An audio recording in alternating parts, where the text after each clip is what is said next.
Hello and welcome. Thanks for joining me. I know you have a lot of things to do, but whether you're watching this live or you're watching it on the replay, I'm so grateful you're here. My name is Linda Kroll, and we're going to talk about conscious conflict resolution, empathy in action. So hopefully you can hear me if you're here. If you can put a yes in the comments that you can hear me, that would be great.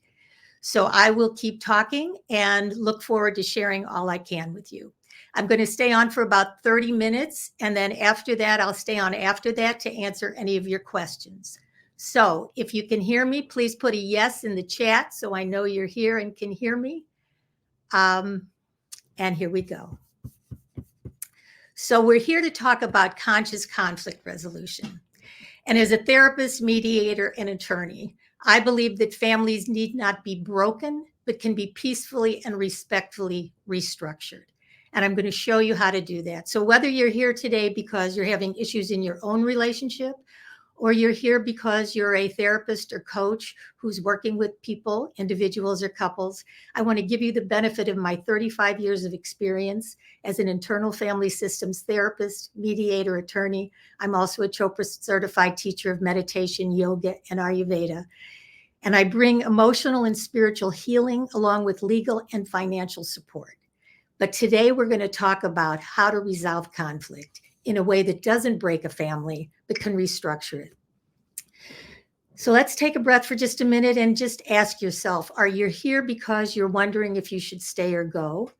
Or are you here to help your clients who are in that situation? Whatever the reason, I hope you find some benefit, because if you have children, you don't want your children to suffer. And no matter how old your children are, when there's conflict in a relationship, they know it. It may make them withdrawn. It may make them angry. It may affect how they show up in school. But I know you're here because you want to heal that, and you want to heal that for your clients. Excuse me. So I often say that many people leave a relationship when they could stay, and others stay when they should leave. And helping people discern that for themselves and your clients is what we're going to do. Excuse me. Okay. So we can't change the face of divorce one heart at a time. And I'm going to show you how to do that.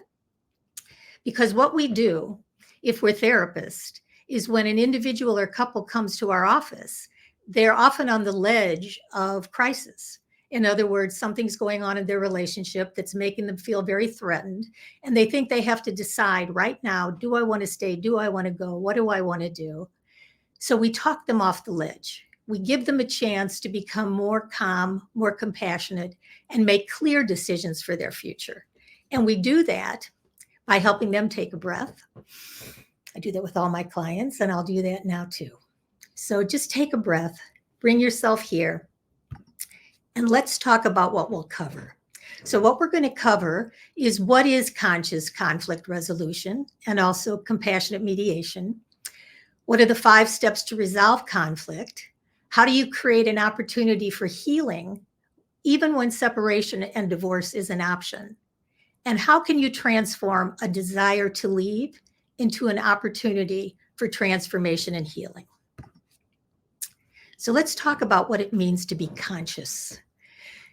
So in internal family systems, IFS, I practiced that for 35 years. We talk about being in self when we're calm, clear, compassionate, creative, curious, connected, and a few other words. In the Chopra Center, when I studied there, we talked about higher consciousness as coming from that deep well inside of us, our spirit, our center, the part that's connected to our deepest knowing, to God, the universe.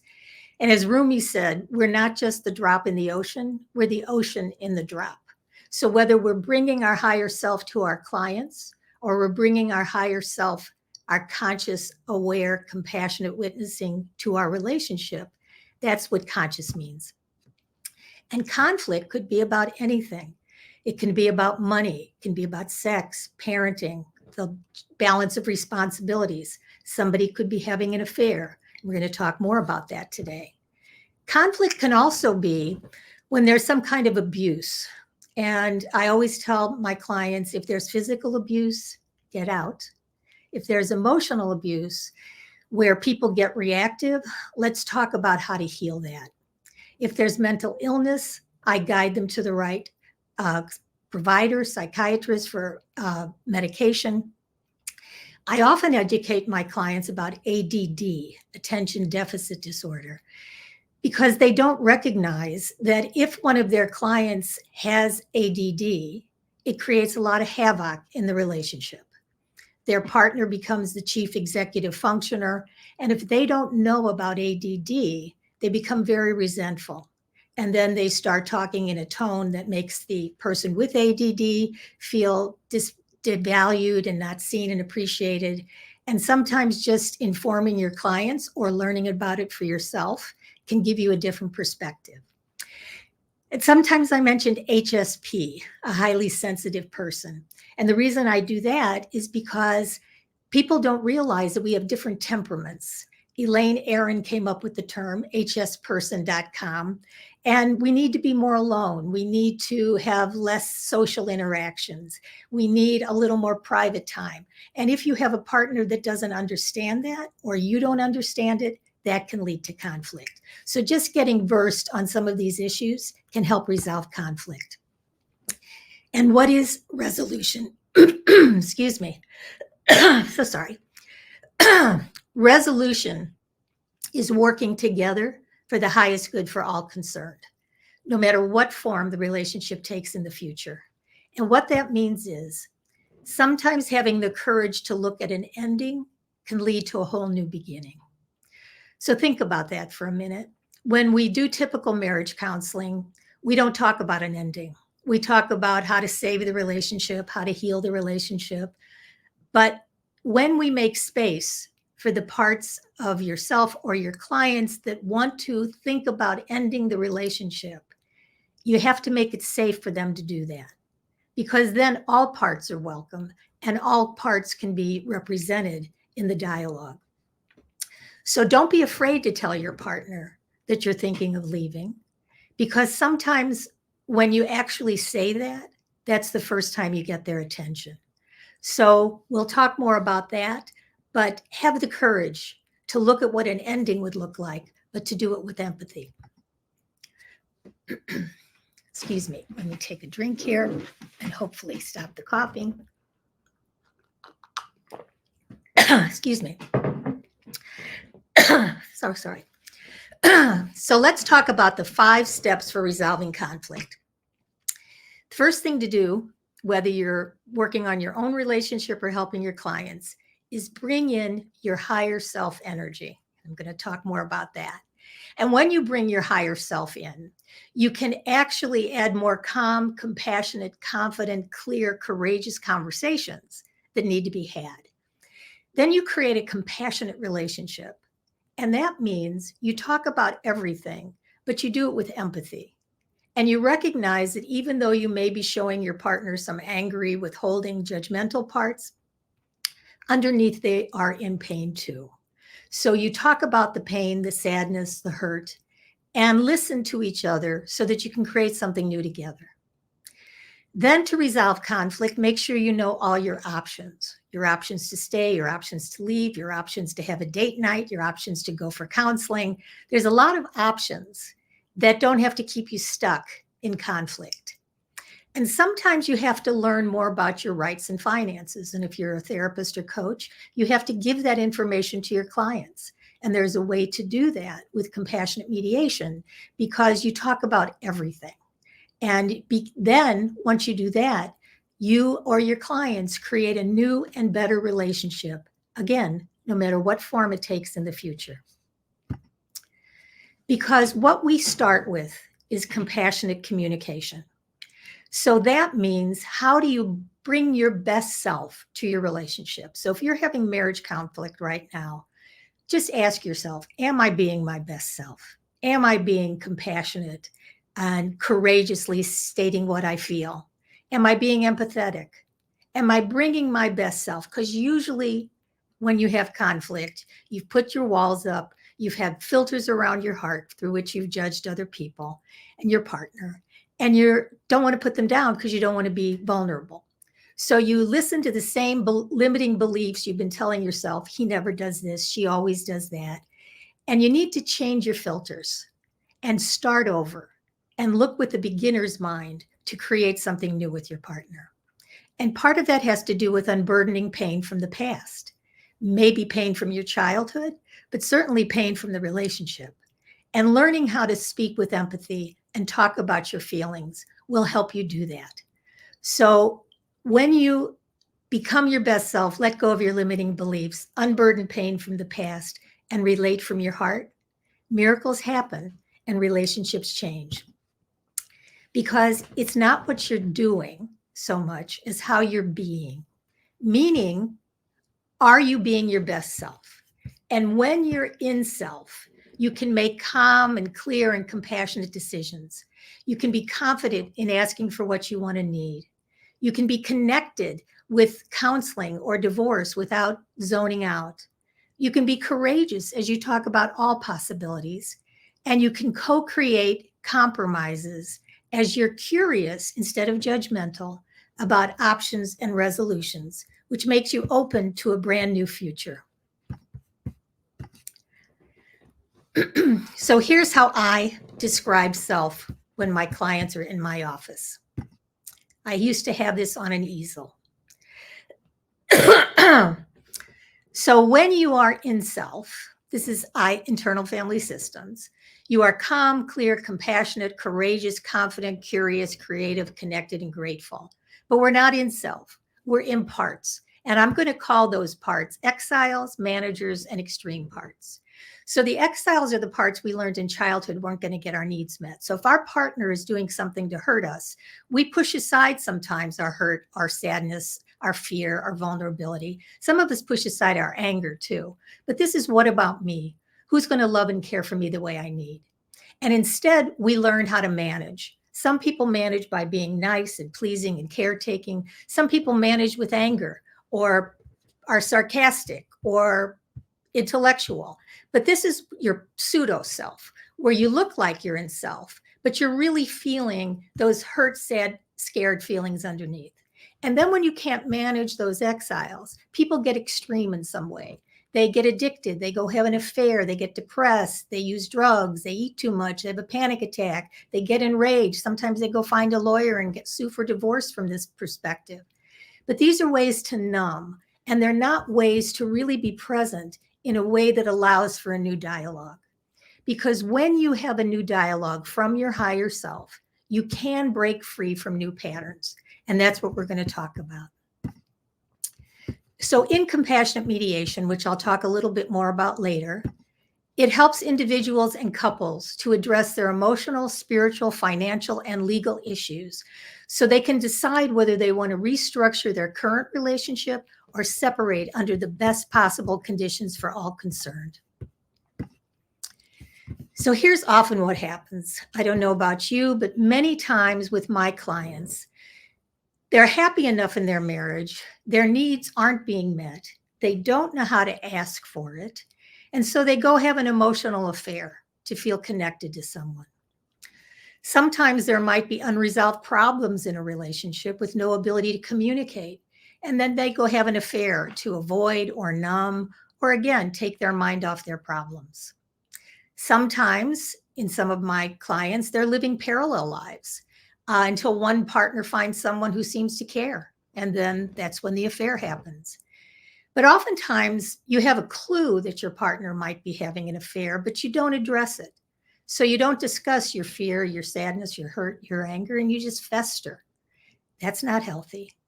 And then sometimes the secret is out, there are requests to stop, there's promises, hiding, lies. And that, of course, is toxic to the relationship. But sometimes the affair ends and one party isn't ready, willing, or able to forgive. And that's very sad because they protect themselves with their anger. So let me go to my dolls for just a minute. I'm going to use some props. We all have an inner child. Okay, this is corny, but hang in with me. We all have an inner child. And we exile the feelings of vulnerability, sadness, fear. And oftentimes either direction, but oftentimes women become codependent, men too, and they try to take care of everybody else, but not themselves. And men, women too, try to look cool, don't want to talk about their vulnerability. And then when their needs aren't being met, out come parts like this that are so angry and so defensive, but aggressive in the way they're defending themselves. So what we learn how to do is connect to our highest self, prayer, meditation, healing, journaling, knowing that you have a spiritual source inside of you. And we thank all your parts for the ways they're trying to protect us. And we invite them to trust our higher self to speak for the pain, the sadness, and the fear, and connect from our hearts. So that's a little aside that may help you understand a little bit more of what being in self means and having different parts. So instead of having parallel lives, people get stuck in their anger. And the reason they get stuck in their anger is because they don't have a place to process their feelings. And if you're in a relationship now and you don't have a place to process your feelings, reach out to me, reach out for therapy, and find a way to process them, because holding them in can be toxic. And then what you need to do is recognize that it takes a great deal of courage to talk about your pain, your sadness, your fear, because what you don't want to do is not grieve and just stay angry. And that happens so often. Because if there's been an affair, we're using an affair as an example, your dream of your first marriage is over. And what you need to do is grieve that dream, which is you've been in denial. If you were suspicious, you've tried to bargain a little bit to see if you could negotiate a different outcome. You might have gotten depressed. You might have gotten angry. And then you get to acceptance. But too often, we don't let ourselves grieve, so we just stay in the anger. And that's toxic for you, it's toxic for your future, and it's toxic if you have children for them. Because you can get divorced tomorrow, but if you don't learn how to forgive for your own sake, you stay stuck. And you stay stuck in this grief cycle, unwilling or unable to move through it. And you do feel like a victim. And sometimes that's a comfortable role. You know what it's like to feel a victim. You get the empathy from others.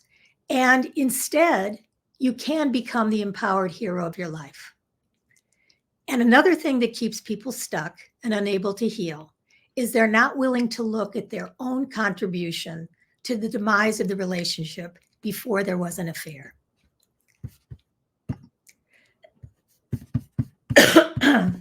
So when there has been an affair, here's what needs to happen.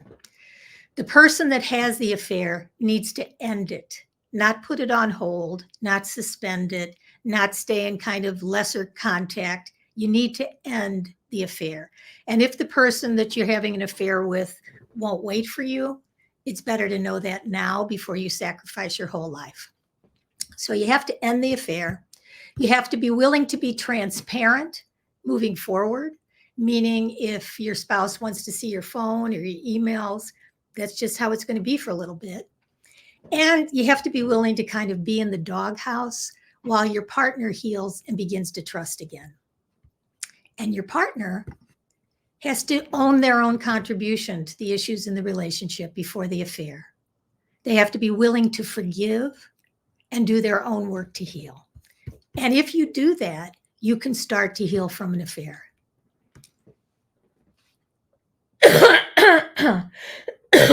So what needs to happen is you need to practice that compassionate communication where you be your best self, where you let go of your limiting beliefs and judgments, where you unburden pain from the past and you relate from the heart.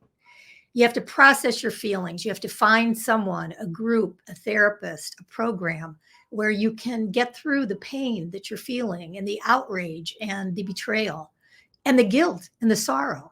So find some place to process your feelings. And then you both have to grieve the old relationship. Your dreams of what that marriage could have been, should have been, are over. And I often say that grieving a partner, letting go of a partner is one thing, letting go of a relationship is the second, but letting go of that dream is really the hardest. So when the dream of the marriage you were supposed to have is shattered, you have to grieve it.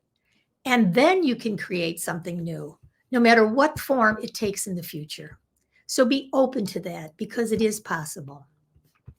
So again, you may be feeling like you don't want to look at your partner, that you're angry, that you're guilty, that you're sad, that you're scared. But this is a great sculpture from Burning Man where your inner child is still yearning for affection, attention, appreciation, and acceptance. You're still yearning to feel connected and feel loved. So as you process your feelings and you have the courage to acknowledge that, yes, maybe we haven't been having sex for 7 years and I should have done something about that before. Or yes, maybe I've tolerated the infidelity in the past and now I'm changing, but I've enabled this behavior. Or yes, I knew there was some kind of addiction or mental illness, but I didn't want to address it because I didn't want to upset the apple cart. You have to acknowledge what you did or didn't do in order to create something new. And then do some deep healing. Heal the parts of you that are wounded, sad, scared, judgmental. And most important, be willing to forgive. And that forgiveness is a gift you give yourself because you have to forgive yourself and your partner. Now, forgiveness may not lead to you reconciling. It may lead to a new beginning. It may lead to a separation or a divorce. But whatever it leads to is going to be better when you forgive yourself and your partner.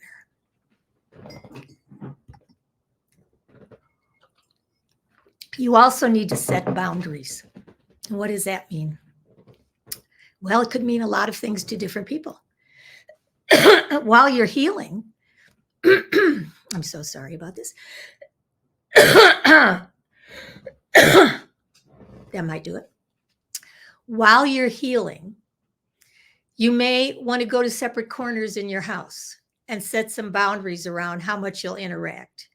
You may need to separate for a while and figure out what a separation will look like. You may need to ask for what you need and be clear about what you don't want. Usually that's more beneficial when you do it with a third party who can help you stay in self-energy and make the changes you want to see. But setting boundaries is also part of healing. And then when you do that, you can go from heartache to hope to healing to happiness because you're going to be focusing on your new life.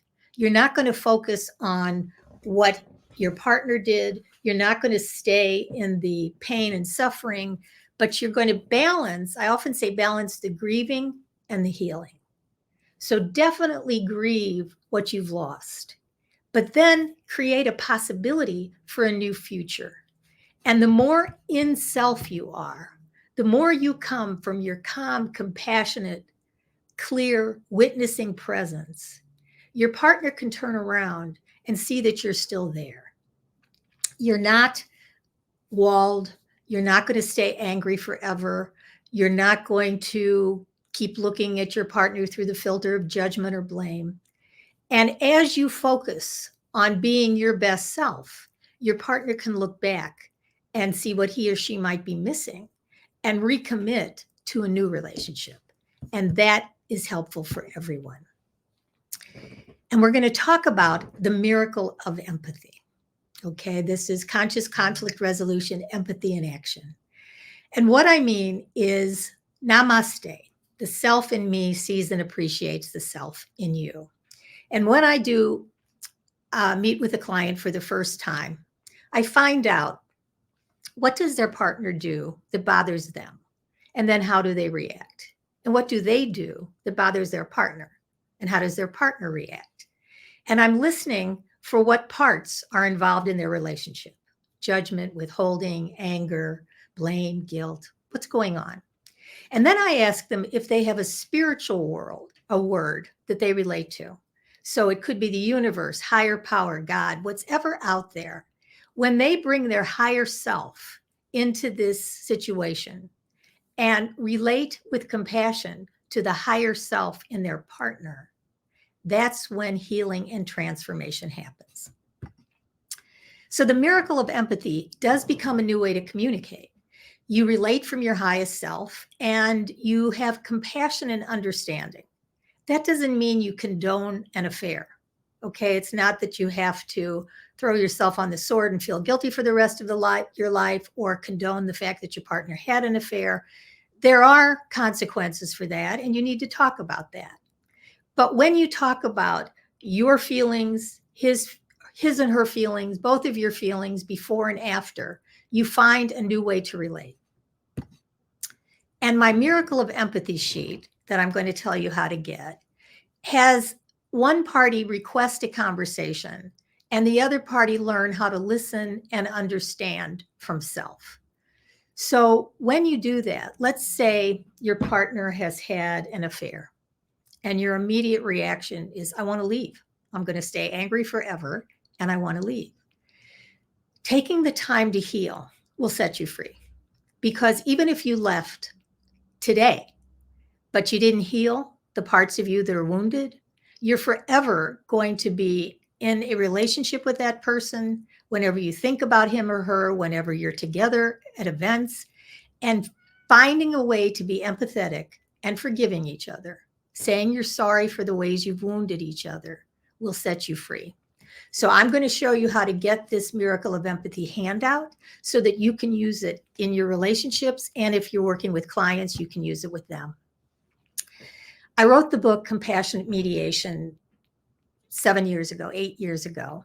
And Richard Schwartz, the founder of Internal Family Systems, has said that divorce brings out the worst in us and often leaves lasting scars. That you can become, like he said I was, a master at lifting divorcing couples or couples in conflict out of their narrow protective perspectives. And you can then learn the larger lessons from your relationships and proceed based on the highest good for all involved. So compassionate mediation, which I'm going to talk a little bit about, is how you talk about everything. And you do it because you're willing to look at an ending. And you're willing to consider that there is such a thing as a compassionate divorce. Because once you've healed from the trauma, the drama, the pain of abuse, addiction, affairs, you can have a compassionate divorce, and you can create a restructured family where your children feel at home in both places and you both are free to get on with your lives. So I'm going to invite you to think about getting the support you need. And what that means is you can learn this transformational process for yourself. And even if you're going to think about leaving because you're that unhappy, you can create a new beginning, whatever form it takes in the future. And it can be a brand new marriage, better than the one you started with. And if you're a professional, I want you to feel confident that you have all the tools, resources, information, and support you need to become an expert in conflict resolution and in this conscious form of conflict resolution. Some of my clients have said that I have mindfully guided them through the impact of divorce, and others have said that they learned how to create an entirely new marriage. So you can do that. You can build an entirely new marriage, or you can create a peaceful, respectful, compassionate divorce. But you can also start over with a new beginning. And you do that by being willing to be conscious, being willing to come from your higher self, that calm, compassionate, clear, confident, courageous center, to be willing to be grateful for what you do have, to forgive what you didn't have because you've both done the best you knew how to do, and then create something new together. And to do that, just imagine, as Wayne Dyer says, that when we change the way we look at something, what we look at changes. So when we're looking from our conscious higher self, we can see that it's not about finding a perfect person to love, as Sam Keen says. It's learning how to perfectly love another imperfect person. So think about that. Up until now, you have both done the best you knew how to do, considering your level of awareness at the time. And now you can speak from your higher self with empathy for your partner and begin a whole new dialogue together where you can talk about anything. You can talk about money. You can talk about parenting. You can talk about sex.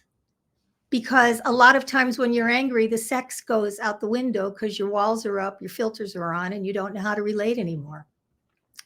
But an antidote to all of that is when you allow some forgiveness. Because when you do, you make way for something new to happen. Now, just as a review, for a caveat, if there's abuse, physical abuse, find a safe place and get out. If you feel there's emotional abuse, that's part of those angry parts of you that are acting out, and you can learn how to heal that. If there's addiction, find out what you can do to heal yourself.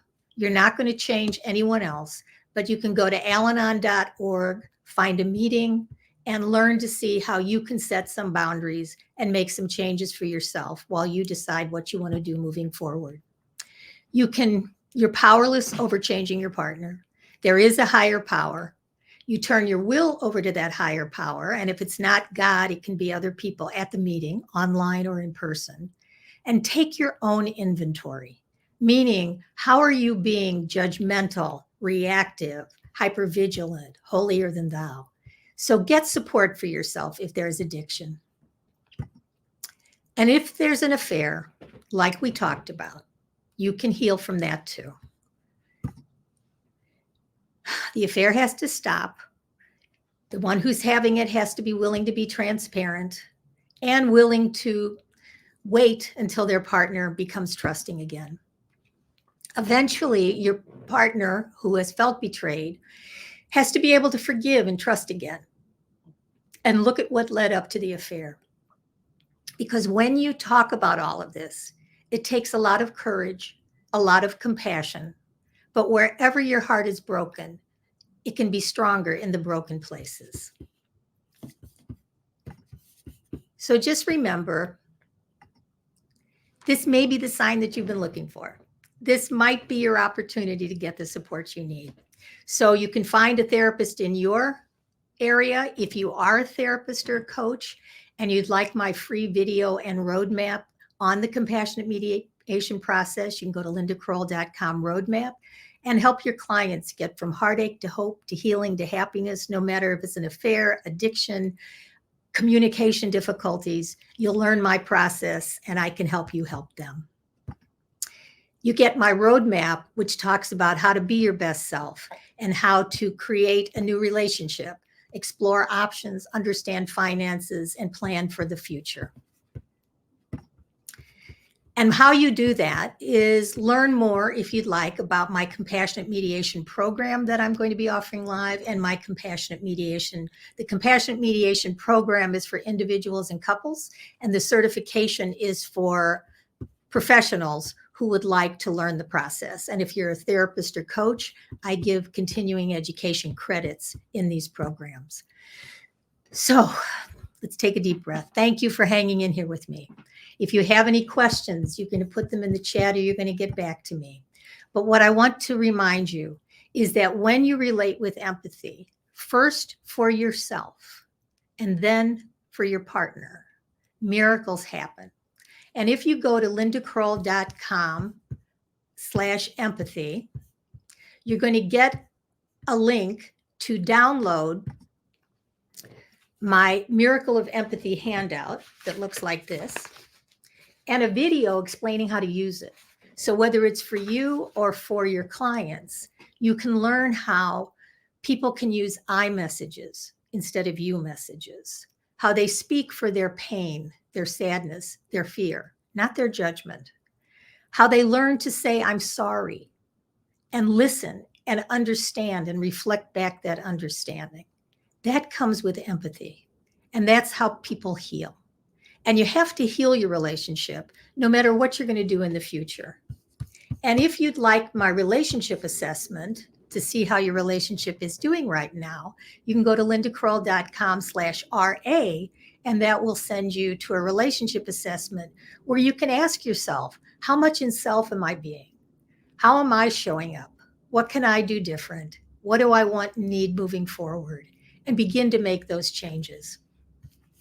So please join me either in the program, the certification, get one of my gifts in terms of the Compassionate Communication Care Kit right here. You will find out a little bit more about compassionate communication. It also sends you the guided meditation that I do with all of my clients in the first session that helps them get a felt sense of self. In other words, if they're not listening to the part that wants to leave, or the part that's judging, or the part that's scared, or the part that's angry, or the part that's depressed, or the part that's outraged, and they allow themselves to connect to their higher self, and from their higher self, send compassion to the higher self of your partner.